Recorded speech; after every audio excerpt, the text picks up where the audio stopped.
Hello friends, welcome back KPN store channel நண்பர்களே. எனக்கு இந்த வீடியோவில் மிக அதிரடியான ஒரு ஜோதிட தாள்களையும் ரொம்பவே ஒரு சுவாரஸ்யமான ஆன்மீக தாள்களையும் இப்போ இந்த வீடியோவில் துலாம் ராசிக்காரங்களுக்கு பார்க்க போகிறோம். ஸோ துலாம் ராசிக்காரங்க உங்களோட ராசிக்கு என்ன பார்க்க போகிறீங்கிறத இன்ட்ரோவில் பார்த்து தெரிஞ்சுக்குங்க. ஆல்ரெடி தம்ப்நெயிலில் பார்த்துருப்பீங்க, இருந்தாலும் இன்ட்ரோவில் உங்களுக்கு சொன்னால் கொஞ்சம் யூஸ்ஃபுல்லாக இருக்கும். அதனால் இன்ட்ரோவில் என்ன பார்க்க போகிறீங்கிறத சொல்கிறேன். இன்ட்ரோவில் என்ன பார்க்க போகிறீங்கிறத தெரிஞ்சுக்குங்க. தற்போது பார்த்திங்கன்னு வச்சுக்கோங்களேன், மிக அற்புதமான ஒரு நாள் ஜூலையில் வர இருக்குது. ஜூலையில் 26ஆம் தேதி ரொம்பவே அற்புதமான நாள். அன்னைக்கு தமிழ் மாதம் 4வது மாதமான ஆடி மாதத்துடைய 10ஆம் நாள். கிழமை அன்னைக்கு சனிக்கிழமை. இந்த சனிக்கிழமை ஆடியில் வரக்கூடிய ஸ்பெஷல் சனிக்கிழமை. ஆடியில் எல்லாமே ஸ்பெஷல் தான், இதில் என்ன ஸ்பெஷல் அப்படின்னு நீங்கள் கேட்குறீங்களா?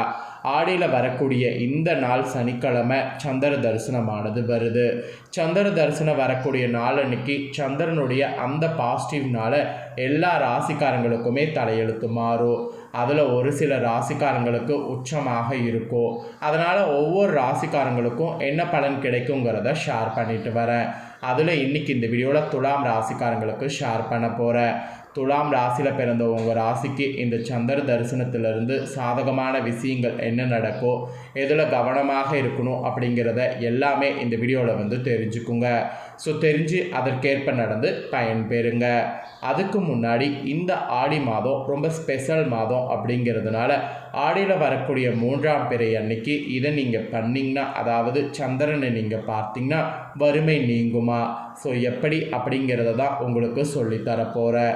ஸோ எப்படி அப்படிங்கிற ஆன்மீக சார்ந்த விஷயத்தை ஃபஸ்ட்டு இந்த வீடியோவில் துலாம் ராசிக்காரங்க தெரிஞ்சுக்குங்க. அதுக்கப்புறம் உங்களோட ராசிக்கு எதில் சாதகமான பலன் கிடைக்கும், எதில் கவனமாக இருக்கணும் அப்படிங்கிறது எல்லாமே இந்த வீடியோவில் அதிரடியாக ஷேர் பண்ணுறேன். ஆக்சுவலி காலை நேரத்தில் பிரம்ம முகூர்த்தத்தில் சூரியனை வணங்குவது நல்லதில்லை. அதுபோல் மாலை நேரம் எப்பொழுதுமே விஷ்ணுவுடைய நேரமாகும். அப்போது சந்திர தரிசனம் செய்வது நல்லது. அதிலும் அமாவாசைக்கு 3வது நாள் வரக்கூடிய சந்திர தரிசிப்பது ரொம்ப ரொம்ப சிறப்பு. அந்த வகையில் ஆடி மாதம் 3ஆம் பிறையானது வருது. அன்று மாலை நேரத்தில் மேற்கு திசையில் வானத்தில் பார்த்திங்கன்னு வச்சுக்கோங்களேன், 3ஆம் பிறையானது தெரியும். அமாவாசையுடைய 3வது தினம் சந்திர தரிசனம் ஆடியில் பார்த்து வணங்குறது சிறப்பு. அமாவாசை அடுத்து வரக்கூடிய 3வது நாளில் தெரியக்கூடிய நிலவு தான் 3ஆம் பிறை என அழைக்கப்படுகிறது. அதிலும் பார்த்திங்கன்னு வச்சுக்கோங்களேன், இந்த ஆடி சந்திர தரிசனம் ரொம்ப விசேஷம். சூரியனும் சந்திரனும் ஒரே ராசியில் இணைவது அமாவாசை திதி. ஒவ்வொரு அமாவாசைக்கு பிறகு வரக்கூடிய 3ஆம் நாள் 3ஆம் பிறை நாளாகும். அமாவாசைக்கு மறுநாள் நிலவு தெரியாது. ஆனால் 3ஆம் நாளான துவாததி திதியில் தெரியக்கூடிய நிலவு அழகாகவும் பிரகாசமாகவும் இருக்கும். அது மட்டும் இல்லாமல் பாசிட்டிவ் சைனை அதிகமாக வெளிப்படுத்தும். அதனால தான் இந்த 3ஆம் பிறையை பார்க்கறது ரொம்ப முக்கியங்கிறது சொல்லப்படுது. ஆக்சுவலி ஒரு முறை விநாயகர் பெருமான் சிவனுடைய அதிகாரத்தை பொறுப்புகளை ஏற்றுக்கொண்டார். பொறுப்பினை ஏற்றுக்கொண்ட பின் விநாயகர் அனைத்து உலகங்களையும் பார்வையிட சென்றார். எல்லா உலகத்தையும் பார்வையிட்ட விநாயகர் சந்திரனையும் கடைசியாக பார்க்க சென்றார். சந்திரன் ஒரு முழு வெண்மதி என்பதால் விநாயகருடைய திருவுருவை பார்த்து சிரித்தார். இதனால் கோபமுற்ற விநாயகர் பெருமான், உன் அழகு இன்று முதல் இருண்டு, உன்னை உலகத்தார் வணங்க மாட்டார்கள் என்று சாபமிட்டார். விநாயகருடைய சாபத்தால் சந்திரனுடைய அழகு குன்றியது. பின் சந்திரனுடைய பொலிவு இழந்து விட்டார். இதனால் கவலையடைந்த சந்திரன் சிவனை நோக்கி கடும் தவம் செய்தார். அந்த தவத்தின் விளைவாக தன்னுடைய பழைய அழகை பெற்றார். அப்படிதான் இந்த பிறை உருவானதாக வரலாறு சொல்லப்படுது. இப்படிப்பட்ட இந்த பிறையை தரிசனம் செய்யும்போது இந்த மாதிரி தரிசனம் செய்திங்கன்னா இந்த மாதிரியான பலன் கிடைக்கும். அதனால் சனிக்கிழமை வரக்கூடிய பிறை தரிசனத்தை துலாம் ராசிக்காரங்க இந்த மாதிரி தரிசனம் பண்ணுங்க. இந்த நாளில் சந்திரனை பார்க்கும்போது கையில் காசை வைத்து மூடிக்கொண்டு வளமாக 3 முறை சுற்றி மீண்டும் ஒரு முறை பிறையை தரிசித்து வணங்கினால் பெண்களாக இருக்கக்கூடிய துலாம் ராசிக்காரங்களுக்கு மாங்கல்ய பலம் கிடைக்கும். அப்புறம் அமாவாசையுடைய 3ஆம் நாளில் சந்திர தரிசனம் காணக்கூடிய உங்கள் ராசிக்காரங்களுக்கு ஞாபக சக்தி அதிகரிக்கும், மனக்குழப்பங்கிறது நீங்கும். கண் பார்வை தெளிவில்லாமல் இருந்ததுன்னா கண் பார்வை தெளிவாகும். மெயினாக ஆயுள் கூடும் என்பது நம்பிக்கையாக சொல்லப்படுது. அதனால் ஆயுள் கூடுவதற்கே துலாம் ராசிக்காரங்க நீங்கள் சந்திரனை தரிசனம் பண்ணணும். சந்திரனுடைய பரிபூர்ண அருளை பெற சந்திரனுடைய நட்சத்திரங்களுக்கு நாம் சிறப்பு பூஜைகள் செய்யணும். ரோகிணி, அஸ்தம், திருவோணத்தில் பிறந்தவங்களுக்கு உங்களால் முடிஞ்ச பொருட்களை தானமாக கொடுக்கணும். அந்த மாதிரி 3ஆம் பிறை தரிசனத்தில் நீங்கள் செய்யும்போது அதனால் உங்களுக்கு பலன் அதிகமாக கிடைக்கும். 3ஆம் பிறையை நீங்கள் தரிசனம் செய்தாலே சிவனை நேரில் தரிசனம் செய்ததாக அர்த்தம். இந்த 3ஆம் பிறையை தரிசித்து வரக்கூடிய உங்களுக்கு வாழ்வில் வற்றாத செல்வ வளத்தை பெற்று பிரகாசத்தோடு நீங்கள் திகழ்வீங்க. அதே போல் ஆடியில் சனிக்கிழமையோடு கூடி வருது இந்த டைம். இது மிக மிக சிறப்பான நாள்.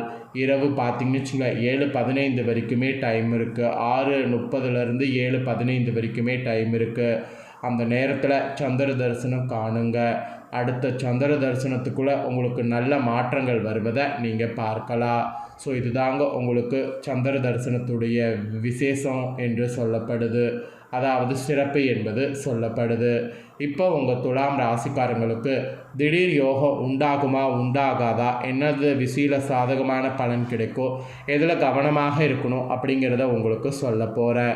ஸோ எதில் கவனமாக இருக்கணும், என்ன யோகம் உண்டாகும் அப்படிங்கிறத எல்லாம் இந்த வீடியோவில் துலாம் ராசிக்காரங்க தெரிஞ்சுக்குங்க. ஆக்சுவலி இந்த சந்திர தரிசனத்திற்கு பிறகு கிரகங்களுடைய பயிற்சி உங்கள் ராசிக்காரங்களுக்கு எந்த விதமான பாதிப்பையும் ஏற்படுத்தாது. இருந்தாலும் உங்கள் ராசிக்காரங்களுக்கு எந்தெந்த விஷயத்தில் கவனமாக இருக்கணும், வேலை, தொழில், குடும்பம், திருமணத்தில் என்ன மாதிரியான பலன்கள் கிடைக்கும் அப்படிங்கிற விவரங்களை தெரிந்து அதற்கேற்ப நடந்துக்கிறது ரொம்ப நல்லது. ஸோ வாங்க என்னங்கிறத பார்க்கலாம். துலாம் ராசிக்காரங்களுக்கு இந்த சந்திர தரிசனத்திற்கு பிறகு வழக்கம் போல் சாதகமாக நிறைய நல்ல யோகங்கள் தரும். அந்த மாதிரி தான் நாட்கள் இருக்கும். கடந்த சில நாட்களாக பெரும்பாலான கிரகங்கள் சாதகமாக சஞ்சரிக்கக்கூடிய நிலையில் இந்த சந்திர தரிசனத்துக்கு பிறகு அந்த நிலை நீடிக்கிறது.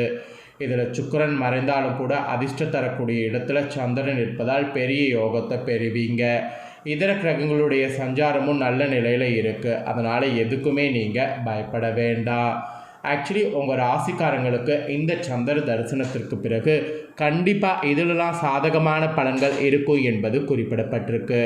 எதிலெல்லாம் சாதகமான பலன்கள் இருக்கும் அப்படிங்கிறத சொல்கிறேன். எதிலெல்லாம் சாதகமான பலன்கள் இருக்குங்கிறத தெரிஞ்சுக்குங்க. உத்தியோகத்தில் இருக்கிறவங்களுக்கு இந்த சந்திர தரிசனத்துக்கு பிறகு பொற்காலமாக இருக்கும். விரும்பக்கூடிய இடமாற்றம் அல்லது பதவி உயர்வு உங்களுக்கு காத்திருக்கிறது. வேலையில் உங்கள் திறன் மேம்பட்டு ஆளுமையானது உங்களுக்கு அதிகரிக்கும். அப்புறம் திடீர் அதிர்ஷ்டங்கிறது உங்களுக்கு உண்டாகும். நினைத்ததை கூட சுலபமாக செய்து முடிப்பீங்க. அதே சமயம் பொருளாதாரம் பொதுவாக திருப்தியாக இருந்தாலுமே திடீரென்று எதிர்பாராத தொகை கிடைக்கும். அதிர்ஷ்டம் மூலம் ஏதோ ஒரு வகையில் பெரிய முன்னேற்றம் இந்த டைம் உண்டாகும். காதல் மெயினாக உங்களுக்கு கைகூடும். சிங்கிளாக இருப்பவர்களுக்கு கூட காதல் திருமணம் நடக்க சாத்தியம் அதிகம் இருக்குது. குழந்தைகள் மூலம் நல்ல செய்திகள் அதிர்ஷ்டம் உங்களுக்கு உண்டாகும். பூர்வீக சொத்துக்கள் சார்ந்த விஷயங்களில் உங்கள் எதிர்பார்ப்பு பூர்த்தியாகும். இந்த மாதிரி நிறைய உங்களுக்கு சாதகமாக பலன்கள் இருக்கும் என்பது குறிப்பிடப்பட்டிருக்கு. அதுக்கப்புறம் துலாம் ராசிக்காரங்க இந்த சந்திர தரிசனத்திலேருந்து கவனமாக இருக்க வேண்டிய சில விஷயங்களும் இருக்குது. ஸோ எதில் கவனமாக இருக்கணும் அப்படிங்கிறதையும் உங்களுக்கு ஷேர் பண்ணுறேன். அதையும் தெரிஞ்சுட்டு அதில் கவனமாக இருங்க. துலாம் ராசிக்காரங்களுக்கு குடும்பம் மற்றும் கூட்டாளர் சார்ந்த விஷயங்களில் மட்டும் சிறிய அளவுக்கு மனக்கசப்பு அல்லது புரிதல் பிரச்சனைகள் ஏற்படலாம். அதை நீங்கள் மெயினாக கன்சிடர் பண்ணுங்கள். குடும்ப வாழ்க்கையில் கூட சின்ன சின்ன மனஸ்தாபங்கள் ஏற்படலாம். இருப்பினும் பெரிய அளவுக்கு பிரச்சனைகள் உண்டாகாது. ஸோ பயப்பட வேண்டாம். செவ்வாய் கேது சேர்ந்து இந்த டைம் சஞ்சரிப்பது இந்த கட்டத்தில் விரக்தியை ஏற்படுத்தும். இது தவிர பெரிய பாதிப்புகளை தராது. விரக்தி ஏற்படும் போதெல்லாம் எல்லாம் சரியாகும் அப்படிங்கிறத நீங்களே உங்களுக்கு ஆறுதலாக சொல்லிக்குங்க. அப்படி நீங்கள் சொன்னீங்கன்னாவே உங்களுக்கு ஓரளவு ஆறுதல் கிடைத்திடும். ஸோ இதிலெல்லாம் கவனமாக இருக்கணும் என்பது உங்கள் ராசிக்கு குறிப்பிடப்பட்டிருக்கு. அவ்வளோதாங்க. உங்கள் ராசிக்கு சொல்லப்பட்ட முழு பலனையும் இந்த வீடியோவில் ஷேர் பண்ணிட்டேன். ஷேர் பண்ணதை தெளிவாக இந்த வீடியோவில் நீங்கள் தெரிஞ்சிருப்பீங்க. ஸோ தெரிஞ்சதுக்கேற்ப நடந்து பயன்பெறுங்க. நீங்கள் இதை பார்த்து பயன்பெறுவது போல் உங்கள் ஃப்ரெண்ட்ஸ் ஃபேமிலியில் இருக்கிறவங்களும் பார்த்து பயன்பெறணும் அப்படின்னு நினச்சிங்கன்னா வீடியோ லைக் பண்ணி உங்கள் ஃப்ரெண்ட்ஸ் ஃபேமிலிக்கு ஷேர் பண்ணுங்கள். ஏன்னா உங்கள் ஃப்ரெண்ட்ஸ் ஃபேமிலியில் இருக்கிறவங்களும் உங்களை போல் துலாம் ராசிக்காரங்களாக இருந்தாங்கன்னா இந்த தாள்களை தெரிஞ்சு இதற்கேற்ப நடந்து பலனடையட்டும். இதே போல் புதிய அப்டேட்டான நிறைய வீடியோ நம்ம சேனலில் போடப்படும். அதையெல்லாமே உடனுக்குடனே தெரிந்து கொள்ள இது வரைக்கும் நம்ம சேனலை சப்ஸ்கிரைப் பண்ணலன்னா சப்ஸ்கிரைப் பண்ணி பெல் பண்ண ப்ரெஸ் பண்ணுங்கள். ஃபஸ்ட் டைம் பார்க்குறவங்க அதை நீங்கள் பண்ணிட்டீங்கன்னா இனி நான் போகிற மற்ற அப்டேட்டான வீடியோ உடனுக்குடனே தெரிந்து கொள்ளலாம். ஸோ மறக்காமல் சப்ஸ்கிரைப் பண்ணி பெல் பண்ண ப்ரெஸ் பண்ணி சப்போர்ட் பண்ணுங்கள். வேறொரு வீடியோவில் உங்களை சந்திக்கிறேன். தேங்க்யூ.